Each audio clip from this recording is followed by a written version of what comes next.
I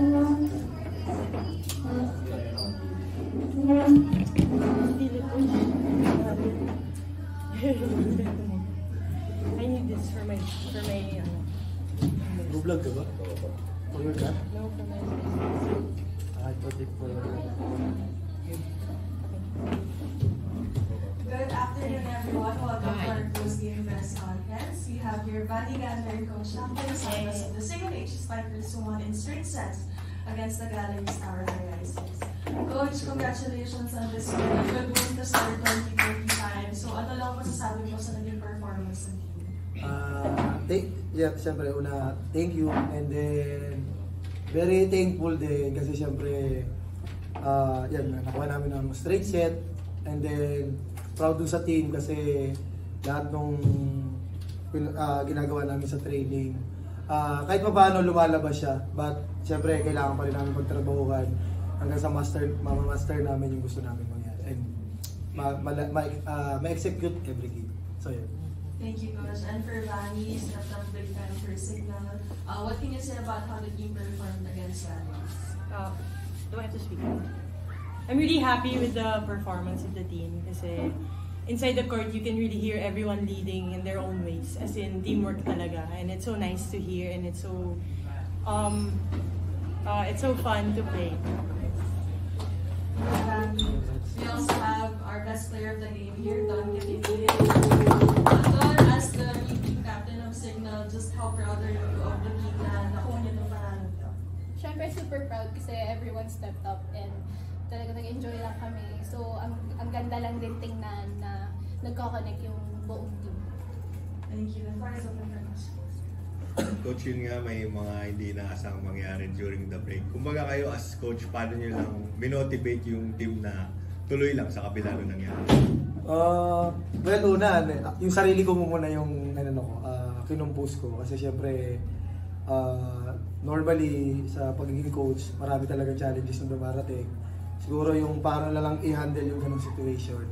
And ang good thing kasi doon sa team, medyo late na ako nakabalik sa training eh. Pero habang minomonitor ko sila sa video, sa Zoom, yung performance hindi naman nagbabago. Actually, mas nag-e-enjoy pa nga sila. And nagko-commit talaga sila dun sa mga obligation na dapat nilang trabahuin, enroll. That's why siguro nagkaroon kami ng magandang result. And hopefully, yun nga, mas mag-progress pa yung maganda. Yun nga, Coach, speaking of maganda yung pinakita ni Ishi tsaka ni Judith as new starters. Gaano kalaking bagay yun? Siyempre, malaking bagay para sa amin to kasi una, yun na lang yung natitira namin players. And then pangalawa, yun din naman yung naging commitment ng lahat na kung ano yung role, ano yung kayang gawin, best na pwede niyang magawa, yun lang naman. Hindi naman kami naghahanap ng sobrang taas na level or what. Pero paano ka i-create ng puntos, ano yung pwede mo tulong sa depensa, sa block, sa serve, or any drills na pwedeng may tulong or any skills. And then, ayun, puro yung pagiging fighter din ng dalawa. And then, syempre, together dun sa leadership league doon and Vanny din sa court.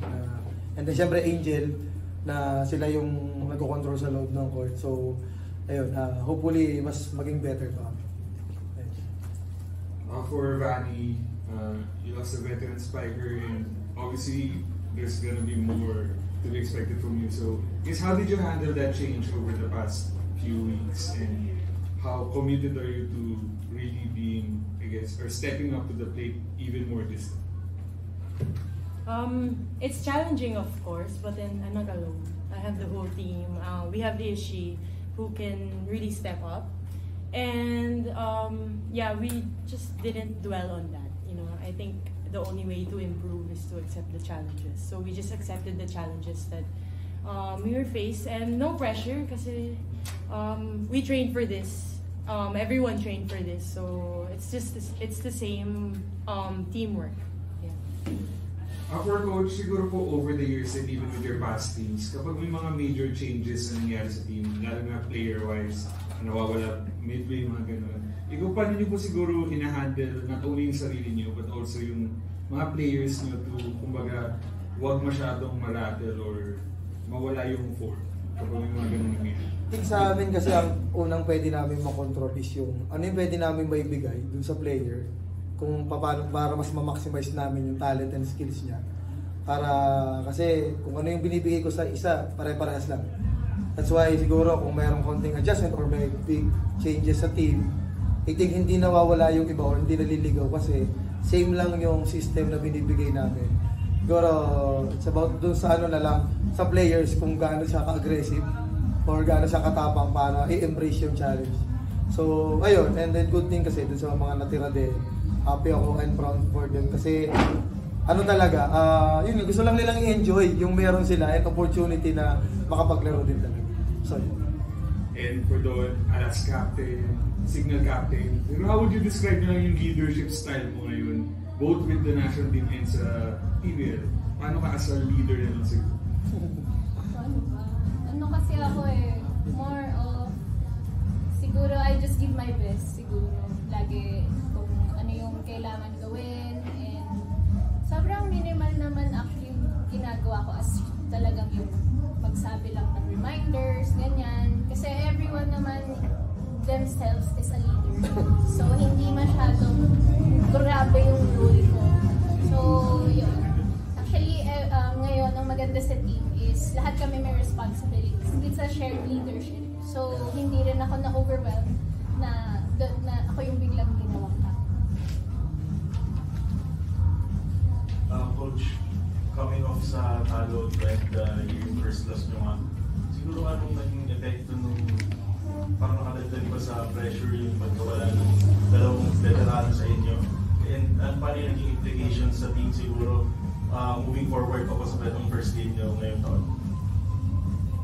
siguro yung after nung pagkatalo namin, siyempre mabigat para sa amin. But siyempre part kasi siya, and then yung sa nangyari naman doon sa dalawang player, parang siguro while kasi merong mga nangyayari, nire-ready ko na rin yung sarili ko na ito yung pwede mangyari, what if ito. So siguro nung dumating na yung point na yon, mas inisip ko na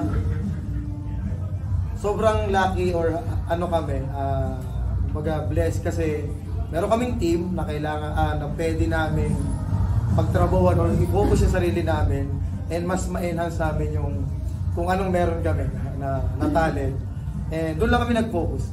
Siguro yun nga, pressure naman lagi nandyan. Yun nga yung good thing kasi malalaman mo na talagang hindi mo kailangan mag-stop kasi marami ka pa kailangan trabahuin, parang so ayun, yun yung laging plus para sa akin. So okay kami. Coach, pag looking dito, 9 points si Ishi, tapos 7 points Judith. Pero more than that, yung floor defense din nila nakita sa laro. Can you talk about yung, kumbaga sila kasi yung nag-fill in ng role na rin nila, parang mayroong nadagdag na extra floor defense for the team? Like yung sinabi nito, yun nga, sa training talaga namin siya binubuhos.